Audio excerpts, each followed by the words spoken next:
भूख या जिम्मेदारी। रविशंकर के दो बेटे थे, जिसमें से बड़ा बेटा विनोद मेहनती और समझदार था।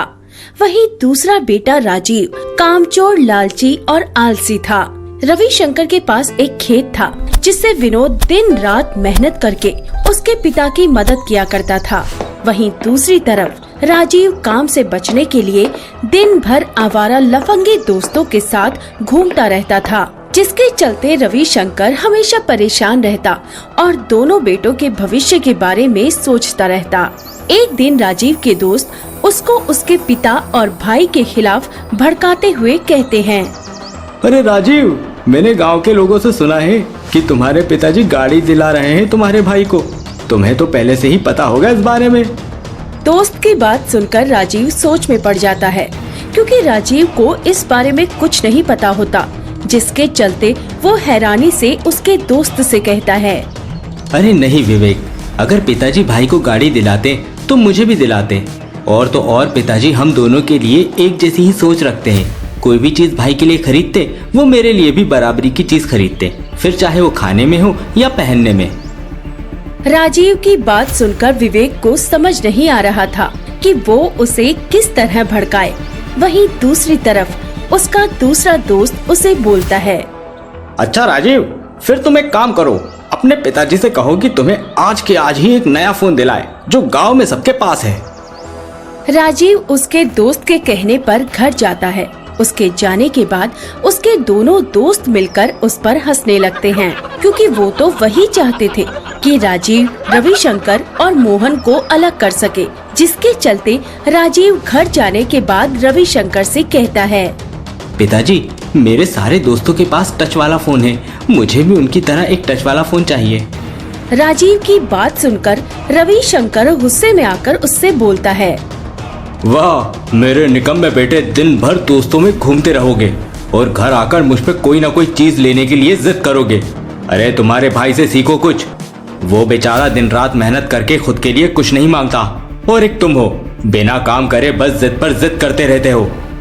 रविशंकर की बात सुनकर राजीव को गुस्सा आने लगता है, क्योंकि वो उसे हर बार काम नहीं करने का ताना मारते थे और उसे जिम्मेदारी उठाने के लिए कहते थे। रविशंकर की बात सुनकर राजीव उसे धमकी देते हुए कहता है, पिताजी, आप हर बार मुझे भैया की बराबरी करने के लिए कहते हैं, जबकि आप मेरे से कहीं ज्यादा प्रेम भैया से करते हैं और उनकी हर बात मानते भी हैं। उन्हें कोई भी चीज चाहिए तो मना नहीं करते, हमेशा भैया कुछ भी मांगे सबसे पहले आप उन्हें दिला देते हैं। लेकिन इस बार आपने मुझे फोन नहीं दिलाया तो मैं घर छोड़कर चला जाऊंगा। राजीव की बात सुनकर रविशंकर उस पर और गुस्सा होते हुए उसे घर से बाहर निकाल देता है और राजीव गुस्से में घर छोड़कर अपने दोस्तों के पास जाकर उनसे कहता है, तुम दोनों ने बिल्कुल सही कहा था। अगर पिताजी से मैं कुछ मांगूंगा तो वो मुझे नहीं देंगे, और अगर मेरी जगह भाई उनसे कुछ मांगते तो वो उन्हें तुरंत दिला देते। मैं कभी घर नहीं जाऊंगा, चाहे कुछ भी हो जाए।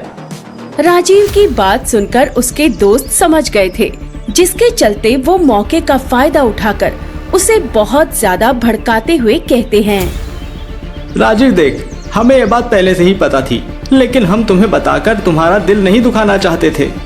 हाँ, तुम सही बोल रहे हो, बल्कि मुझे तो अब पिताजी से कोई उम्मीद नहीं रही, और भैया भी उन्हीं की तरह है। उन्हें लगता है कि मैं जिंदगी में कुछ नहीं कर पाऊंगा। राजीव, हम तुम्हारी बात समझ रहे हैं, लेकिन तुम्हारे घर छोड़ने के बाद तुम्हारे पिताजी तुम्हारी सारी जमीन जायदाद भैया को दे देंगे, जिसके चलते तुम्हें जमीन जायदाद में से कुछ नहीं मिलेगा और तुम दर दर की ठोकरें खाते रहोगे। अभी भी मौका है तुम्हारे पास, अभी जाओ और अपने पिताजी से कहो कि तुम अपना हिस्सा अलग करना चाहते हो। दोनों दोस्तों की बात सुनकर राजीव घर जाता है और उसके बड़े भाई से लड़ाई करते हुए गुस्से में बोलता है, भैया, तुम बहुत बुरे हो, तुमने मेरे हिस्से पर कब्जा करने की कोशिश की है। मैं कभी भी तुम्हें माफ नहीं करूंगा। बहुत भड़काया है तुमने पिताजी को मेरे खिलाफ, और पिताजी ने हमेशा तुमसे ही लगाव रखा है, हर चीज में बेदखल और अलग समझा है, जिस वजह से मैं जो भी पिताजी से मांगता हूँ तो वो मुझे निकम्मा और कामचोर कहकर ताना मारते रहते हैं। राजीव की बात सुनकर मोहन उसे बहुत ही प्यार से समझाते हुए कहता है, राजीव, तुम पिताजी को गलत समझ रहे हो। अपने पिताजी बिल्कुल भी वैसे नहीं हैं। वो हम दोनों से उतना ही प्रेम करते हैं जितना कि एक पिता अपने बच्चों से करते हैं। उनके दिल में हमारे लिए कोई भेदभाव नहीं है।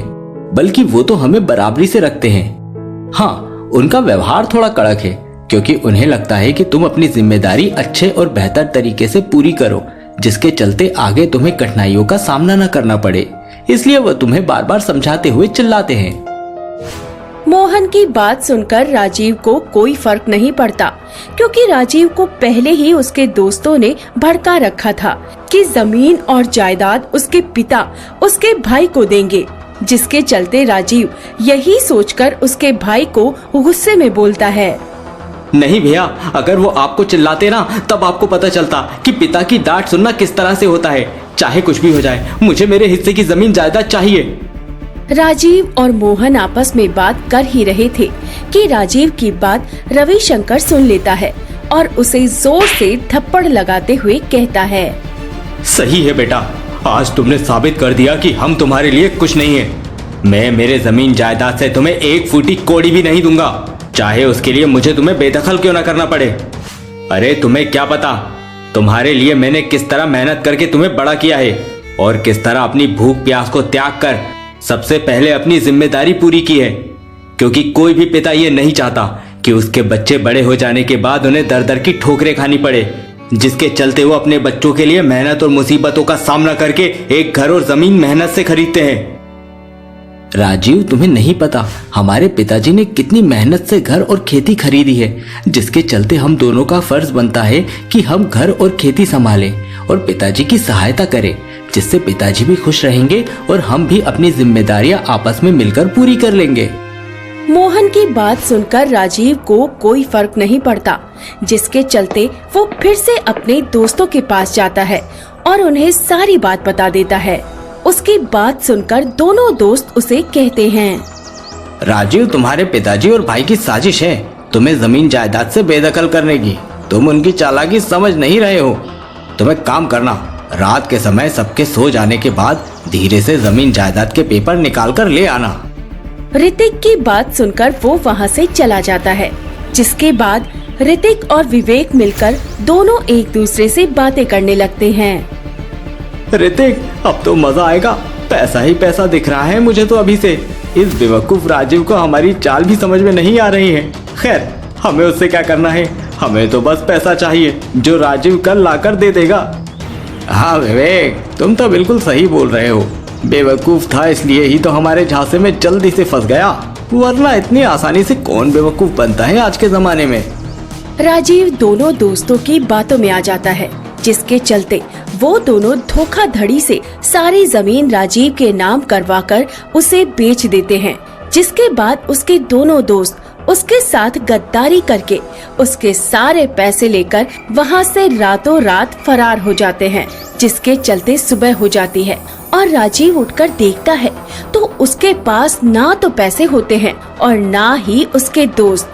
दोनों को ना देखकर वो समझ गया था, जिसके चलते वो खुद से अफसोस करते हुए कहता है, अरे भगवान, ये क्या हुआ मेरे साथ। अब तो मैं कहीं का नहीं रहा। मेरे दोस्तों ने मेरे साथ बहुत बड़ा धोखा किया। काश मैं उनके कहने में नहीं आता और ना ही मेरे साथ ये सब होता। अब तो मैं सब चीजों से बेदखल हो गया हूँ। पिताजी और भैया मुझसे बहुत ज्यादा नाराज होंगे। सारी गलती मेरी ही है। मैं घर जाकर पिताजी और भैया से माफी मांग लूंगा।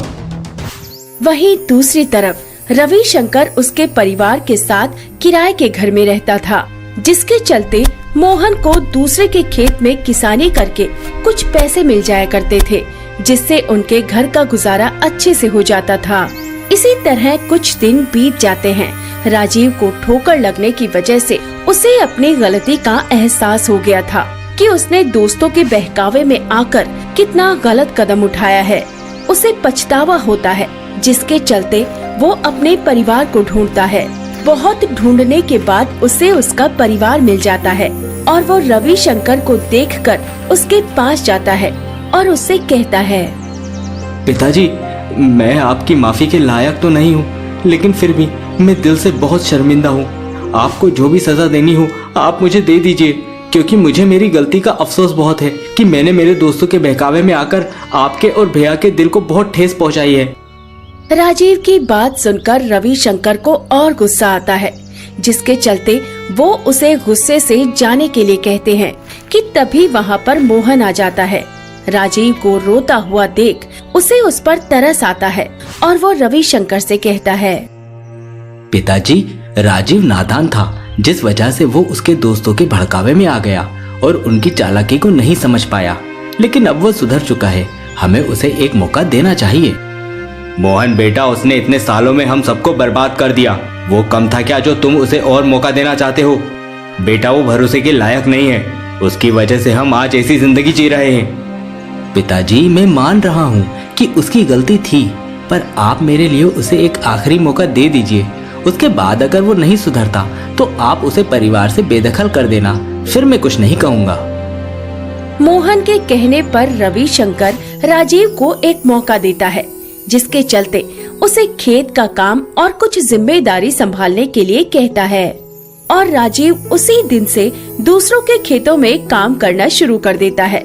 लेकिन उसे काम नहीं आने की वजह से जमींदार की बातें बर्दाश्त करनी पड़ती हैं। एक दिन जमींदार राजीव को रात में गेहूं की फसलों में पानी देने के लिए कहता है। राजीव, आज तुम्हें खेत में ही रुकना होगा, क्योंकि तुम्हें पता है हमारे गांव में बिजली की दिक्कत है, जो रात के समय ही आती है। इसके लिए तुम्हें आज रात को खेत में रुककर फसलों में पानी देना होगा, जो चिरागी पिचकारी के जरिए चलती है। और याद रहे कि उसे चलाने के लिए बिजली की सबसे ज्यादा आवश्यकता होती है। राजीव अच्छे से जमींदार की बातें समझ चुका था, जिसके चलते वो जमींदार से कहता है, मालिक, आप बिल्कुल भी फिक्र मत करिए, मैं अच्छे से खेतों के चारों तरफ फसलों को पानी दे दूंगा, जिससे फसलें तरोताजा रहेगी और तेजी से बढ़ेगी। राजीव की बात सुनकर जमींदार वहाँ से चला जाता है, जिसके बाद वो खेत में पानी की मोटर चालू करके कुछ देर तक आराम करता है, जिससे उसकी नींद कब लग जाती है उसे पता ही नहीं चलता। पूरी रात मोटर चालू होने की वजह से खेत में पानी भर जाता है और सुबह हो जाती है, जिसे देखकर जमींदार को गुस्सा आता है और वो राजीव से कहता है, मेरा इतना बड़ा नुकसान कर दिया और इन्हें देख लो, ये मालिक आराम कर रहे हैं। अरे भाई, उठ जाओ, तुमसे काम नहीं हो रहा था तो मुझे साफ इनकार कर देता, कम से कम मेरा इतना नुकसान तो नहीं होता। मेरी ही गलती थी जो मैंने तुम जैसे आलसी और कामचोर पर भरोसा किया। जमींदार की बात सुनकर राजीव नींद में से तुरंत उठ जाता है और चारों तरफ देखता है तो खेत में पानी ही पानी नजर आता है। हर जगह पर पानी देखकर वो तुरंत जमींदार से कहता है, मालिक, मुझे माफ कर दीजिए, रात के समय गलती हो गई मुझसे, लेकिन आप बिल्कुल भी फिक्र मत कीजिए, मैं खेतों से पूरा पानी निकाल दूंगा, जिससे फसलों को कोई नुकसान नहीं होगा और ना ही कोई चीज बर्बाद होगी। राजीव जमींदार को समझाकर काम करने लग जाता है। वो बहुत मुश्किल से खेत के चारों तरफ से पानी निकलने का जरिया बनाना शुरू करता है, जिसे करने में वो बहुत मेहनत करता है और लगातार काम करने की वजह से उसे भूख लगती है। लेकिन वो अपनी भूख को काबू में रखकर पहले जिम्मेदारी पूरी करता है, जिसके चलते उसे एहसास होता है कि उसके पिता और बड़े भाई जिम्मेदारी पूरी करने के लिए अपनी भूख प्यास तक त्याग देते हैं, जिसके चलते वो खुद से कहता है, काश मैं पिताजी और भैया की मजबूरी समझ पाता और उनकी मेहनत और मुश्किलों को देखकर उनसे कुछ सीखता, तो मुझे आज ये दिन नहीं देखना पड़ता। राजीव को खुद से काम करने के बाद उसे अपनी गलती और अच्छे से समझ आती है, जिसके चलते वो उसके दोस्तों का पता लगा के पुलिस की मदद से सारे पैसे वापस लेता है, जिसके बाद वो अपना घर और खेत फिर से पाकर खुश हो जाता है और अपनी जिम्मेदारी बहुत अच्छे से निभाता है। कहानी से सीख। इस कहानी से हमें ये सीख मिलती है कि हमारे माता पिता खुद भूखे प्यासे रहकर सबसे पहले हमारे प्रति अपनी जिम्मेदारी के चलते खुद की खुशी का त्याग कर देते हैं। हमें उनके त्याग और जिम्मेदारी को समझना चाहिए, वो ही जीवन चक्र है।